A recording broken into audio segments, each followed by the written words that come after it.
Hey, welcome to this terrific Tuesday edition of Liquid Lunch on Newsmax TV. I'm John Tobacco, coming to you today as we do every day, Monday to Friday from noon to 1 Eastern, high atop Midtown Manhattan at the Newsmax headquarters. And, of course, we are at the Question Tequila Studios. And right downtown at the New York Stock Exchange, there's a little recovery going on right now as we speak. Market opened this morning, raging up about 300. Giving back a little bit of those gains.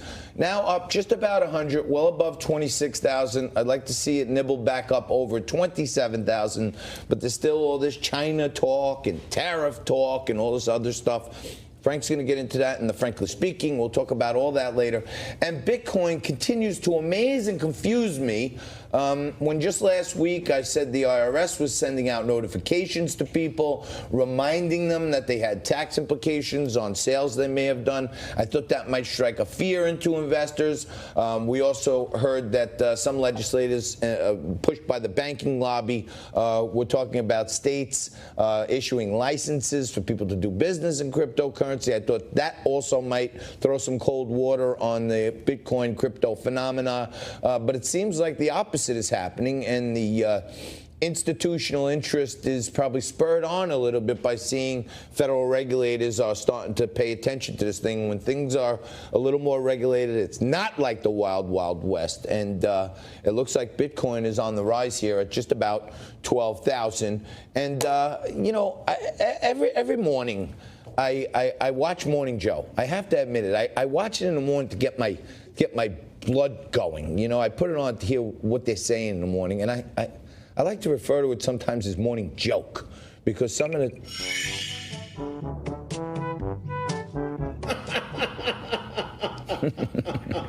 So this morning I'm watching Morning Joke, and in the middle of him saying how, well, Trump finally made a good speech. Of course, they had to highlight, oh, but he did say Toledo wrong, and it wasn't in the teleprompter. I mean, the guy, he's running the world, okay? But they were saying he gave a good speech, and yeah, he condemned hatred, but he was reading it from a teleprompter. And at the same exact time, they say his campaign is stirring fear. Okay, this is the lower third. That's the mantle of my fireplace. I had to take a picture of it because I was losing my mind. Trump condemns hatred as his campaign stirs fear. So they're multitasking right now. He categorically rejects hatred, white nationalism. He rebukes it. And yet that's still no good. Somehow or another, he's still stirring fear. Oh, stirring fear. If he rebuked it, and he rejected it, and he said it clear as day, whether he was reading it from a teleprompter or not, he said it. Note to Morning Joe, enough already. You're stirring the fear by highlighting it every minute of every day. Okay? And that's just my 2 cents. And now to calm things down, my co-host and managing editor, Frank Morano, joins me again. It's funny, John, on the, and I don't really pay much attention to that particular television program, but on that show, with Joe Scarborough said this morning that after the Las Vegas shooting, which we all remember, that they didn't do anything to stop the sale of bump stocks. Now, of course, that's inaccurate. The president issued an executive order preventing the sale of bump stocks, and Joe Scarborough had to tweet, oh, I made a mistake 30 seconds ago when I said that. It's too early. So he's actually blaming waking up early on the fact that he's getting elementary facts wrong. And in line with what you're saying, take a look at what the front page of the New York Times was supposed to be today. As you can see, Trump urges unity versus racism. That was the front page of the New York Times. But people complain. Beto O'Rourke complained. Kirsten Gillibrand complained.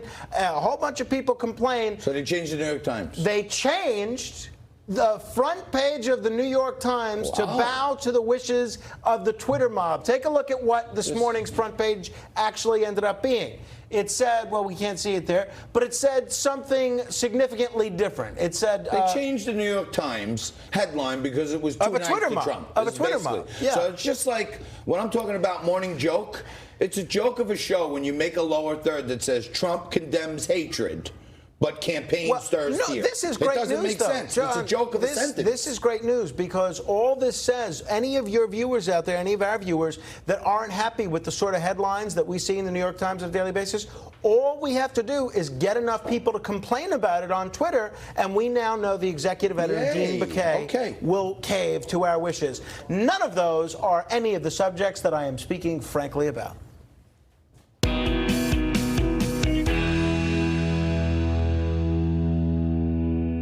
The U.S. is imposing a total economic embargo against Venezuela. President Trump made the announcement yesterday that an executive order will freeze all government assets unless exempted, like funds used to provide humanitarian aid. The embargo expands already tough sanctions Washington leveled against the South American nation, which has been embroiled in a political and economic crisis for months. Trump singled out President Nicolas Maduro, calling him illegitimate and an abuser of human rights. The U.S. and several other allies recognize opposition leader Juan Guaido as the rightful president. China won't buy American farm products because of the escalating trade war. A spokesman for the Chinese Ministry of Commerce says that nation's companies have stopped buying the products because of President Trump's plan to impose new 10% tariffs on $300 billion worth of Chinese goods beginning on September 1st. If you're an American consumer, now might be a good time to get a good deal on bananas or oranges. And finally, an event page dedicated to a tongue-in-cheek raid on Area 51 has been taken down by Facebook. More than 2 million people had signed up for the event, planned for September 20th at the military installation in the Nevada desert. The event's creator says the page was removed for violating community standards, but was given no further explanation. So, if you're hoping to see them aliens at Area 51, you may have to wait a little bit longer, at least on Facebook. You are beat. And you know what I think. As soon as the old man app came around, everybody forgot about that Area 50. That's right. Area 51. As soon as we can make our faces look like 80-year-olds. See what we look like when we're 80. Everyone forgot about the whole Area 51 thing. So much to get into today. I want to talk about Mayor de Blasio. But if you're sitting there wondering what kind of crazy stuff is going on a Terrific Tuesday, let me just tell you this. What's coming up today? What's on the menu? You're not going to believe it. In our continuing effort to make television great again, here's what's on the menu for today's show. For all of you who tune in every day for us to mix it up, we'll demonstrate our purpleness as we have on a Democrat and a Republican to mix it up. On the left, we'll have returning to us David Eisenbach, Columbia University professor and presidential historian. And, you know, he also used to work for Mike Gravel, who just came out today, endorsed Bernie Sanders for president. Fantastic, and we'll talk to him even about that. And on the right, returning again, we have John Burnett, managing director of One Empire Group and former Republican candidate for New York City Comptroller. We'll be talking about mass shootings, the whole gun control debate, and how Democrat candidates are accusing Trump of fueling the hate. We got the China trade war, Hong Kong protests, all that stuff. And of course, after the panel, we will have Jack Carr, former Navy SEAL, sniper, and the author of the new book, True Believer. He'll join us via Skype as we discuss his book and the probing of Eddie Gallagher. And that was my microphone falling out of my pocket. Wow. Wow, well done. That's live TV. Yeah, exactly. No, less people think this is a rehearsed program or somehow staged. That's how you know that it's not. We'll do whatever it takes. Not. That's exactly right. But I'm still with you. Can you hear me? Can you hear me now? I hear you perfectly. Can you hear me now? You sound Can I great. get verification from the control room? Can you hear me now? You sound great. Okay, great. So, Frankie, I want to, de Blasio's on the national stage. We have been, for now, let's see if he's there next month. As the mayor of New York, we've put him on the side of a 1% milk container because he's missing in action. We've compared him to Bigfoot because he's cited in New York less than Bigfoot has been cited throughout history these days. And now we find out, reporting from the very liberal Daily News, take a look at this. De Blasio and his wife got 2 mortgages from a bank founded by the brother of these landlords who were in a controversial deal that the city bought property from them for homeless shelters for $173 million. So let's see. Trump's getting investigated because his son and his lawyer had a meeting to talk about a letter of intent to possibly open a hotel in Russia that never even happened. But this is like the worst thing ever that he's still getting investigated for. And now the city comptroller, Scott Stringer, who may be a guy who's looking to run for mayor, so he may be looking to get some points. Take you through the timeline, Frankie. Charlene and Billy get 2 mortgages for $600,000 each on 2 properties that they own from a bank who's owned by the brother of 2 guys who are referred to as slumlords. They sell their property to New York City for $173 million. And now Scott Stringer, New York City controller, does an appraisal, and they're saying these properties are worth $50 million.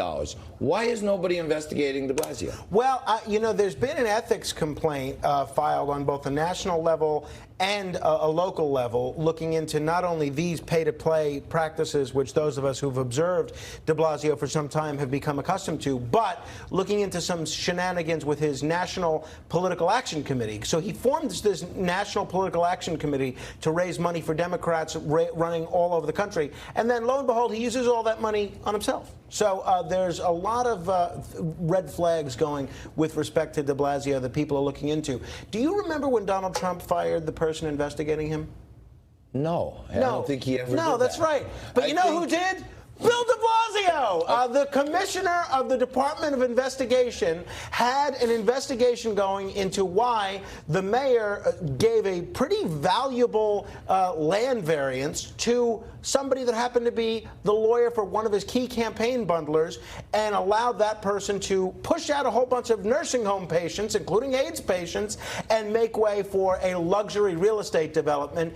And the closer Mark Peters got to investigating that was the DOI commissioner, Bill de Blasio fired him. So you wonder why you don't hear that on the debate stage. The parallels are crazy because Trump, in a fit of anger when he knew he didn't commit a crime, said, I want to fire the special prosecutor. No one did it. He didn't force anyone to do it. But he's still being looked at for obstruction on that.